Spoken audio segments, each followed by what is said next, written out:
What's going on, you guys? We have a 2012 Dodge Journey SXT with a 3.6. Now, the video is going to be related on how to replace the oil pressure sending unit. It is going to take about almost 2 hours, so I'm going to try to make the video short and easy.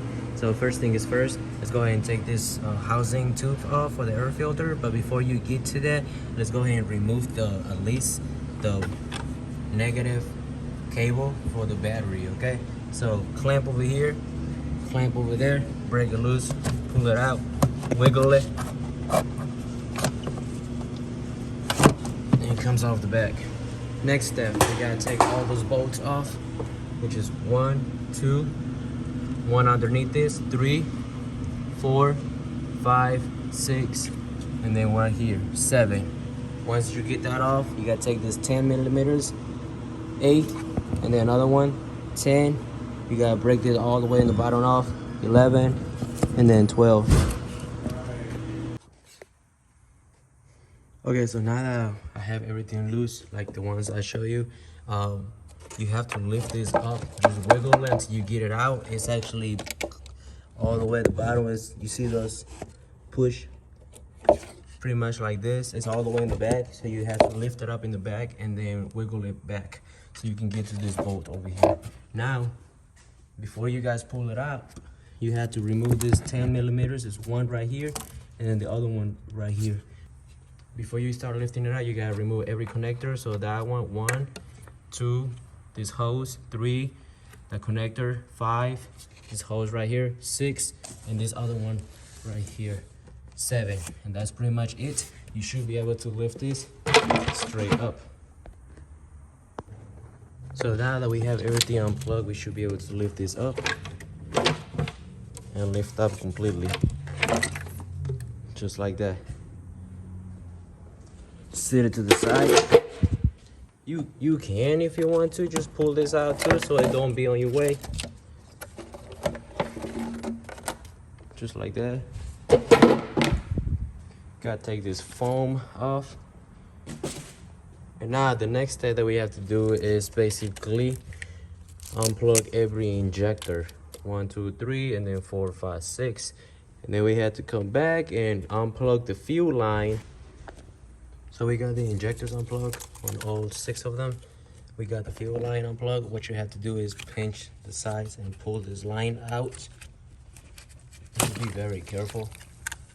You can have a rag or a towel underneath it so you can catch the fuel that comes out. And then the next step is take those bolts off. It's gonna be a T25.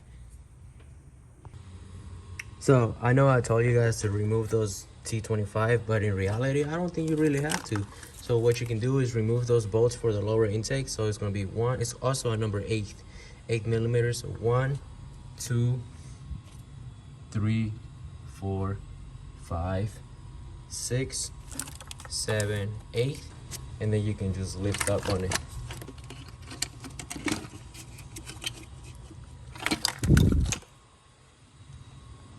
Just sit it to the side,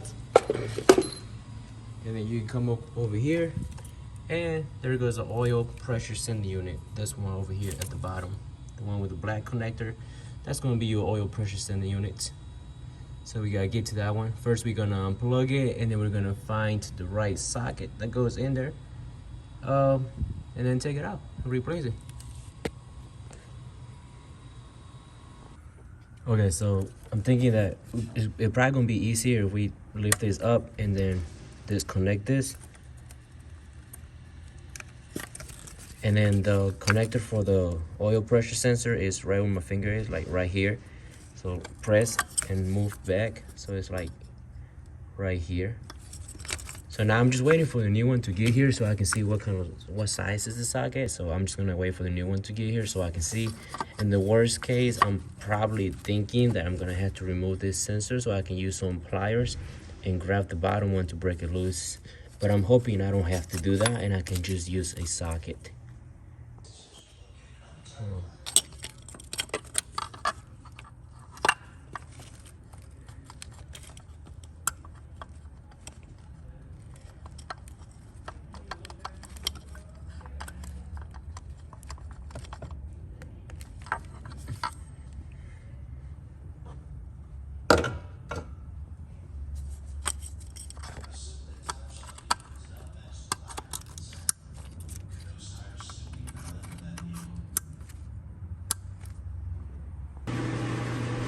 So really quick, I wanted to show you guys, this is the old sensor. The new one I already showed you guys when I was putting the socket in. The size for the socket, it is actually either a 1/116, but the thing is that the board in the inside, it stops the sensor from sliding in. So you guys can see it stops it. So you guys are probably gonna have to go with something like this. Now you guys can either get a 1/116 or a 27. So when you slide the sensor, you can see it slides right in. The difference is the inside, the board.